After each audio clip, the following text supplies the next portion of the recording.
St. Louis, everybody. Been really bad eating ass since 2015 to warrant these condoms. That's I hope Mike has, and more recently. All right. Your next comedian, we have a special guest in from out of town, and we are happy to have him. We added him to the show tonight. So please slap your hand flush together for Brian Maxfield Snyder, everybody.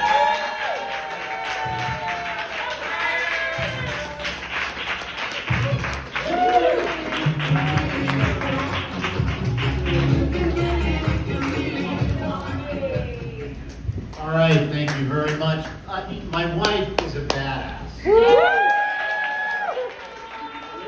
Snyder broke her arm yesterday in 2 places.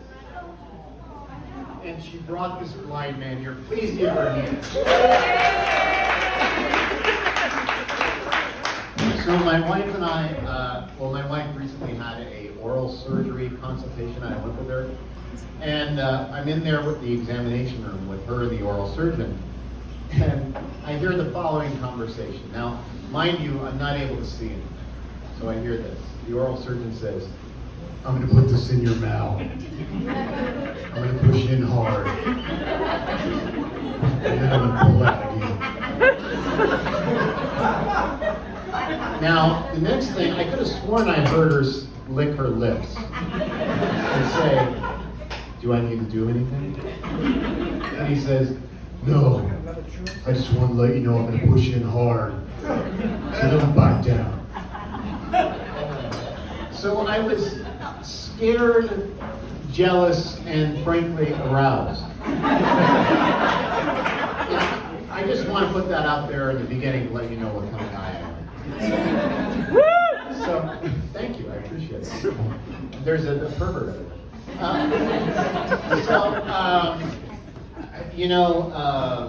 My wife and son and I, we are docile American consumers. We're good Americans. I feel like, we buy mobile devices and we ghost each other to use them. And I think that makes us patriots, really, doesn't it? I feel like we should be on the 4th of July parade behind the veterans on a float with other families on couches, on mobile devices, ignoring each other. I feel like that's true patriotism, is it not?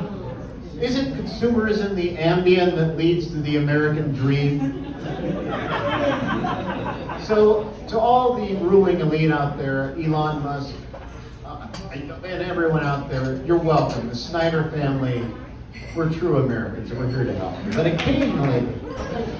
occasionally we put down the mobile devices and we try to be present with each other. For example, we took a walk in the woods recently, my 7-year-old son, my wife, and I. And as we're walking through the woods, my son asked my wife, "Are there bears out here that will eat me?" My wife says, "Yes, but I will protect you." And then he asks, "Will you protect Brian?" And she says, "Yes, but if I had to choose between protecting you or Brian, I would choose you." And then he asked the logical question, "Why?" And she responds with, "Well, you were in my belly for 9 months.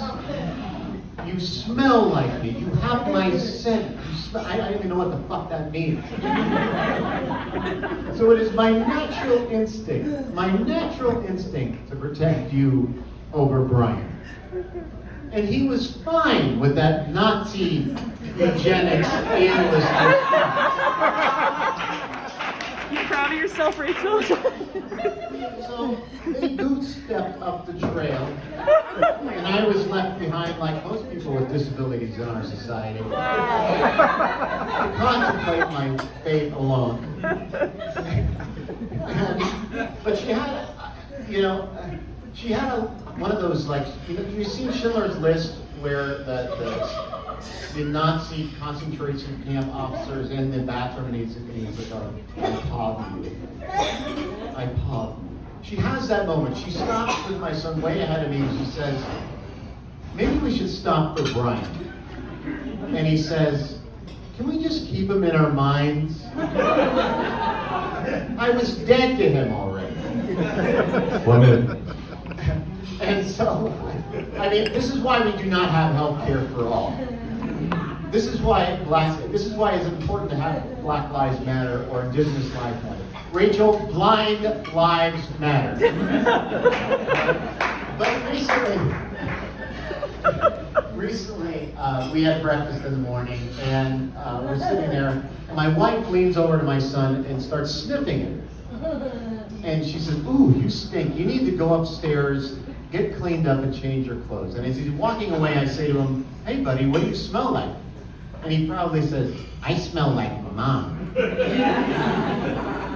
And he walks up the stairs, and when he's out of earshot, she says, "That little fucking asshole." And I said, "I'm glad that happened to you, Rachel. How do you like your mutual sense now?"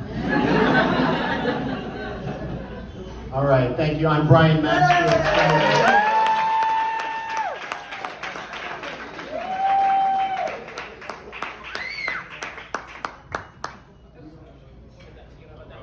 Keep that going for Brian Maxfield Snyder, everybody. That's everything when I asked him how do you want me to introduce you. He said, say all three of my names, Brian Maxfield Snyder. So, and I did. Cool. All right. Yes, applaud that right there. There's an awkward silence for your laughs, but you guys were like, no, we're going to leave Dave hanging on that one. I like the Alameda Comedy Club. Send comedians home.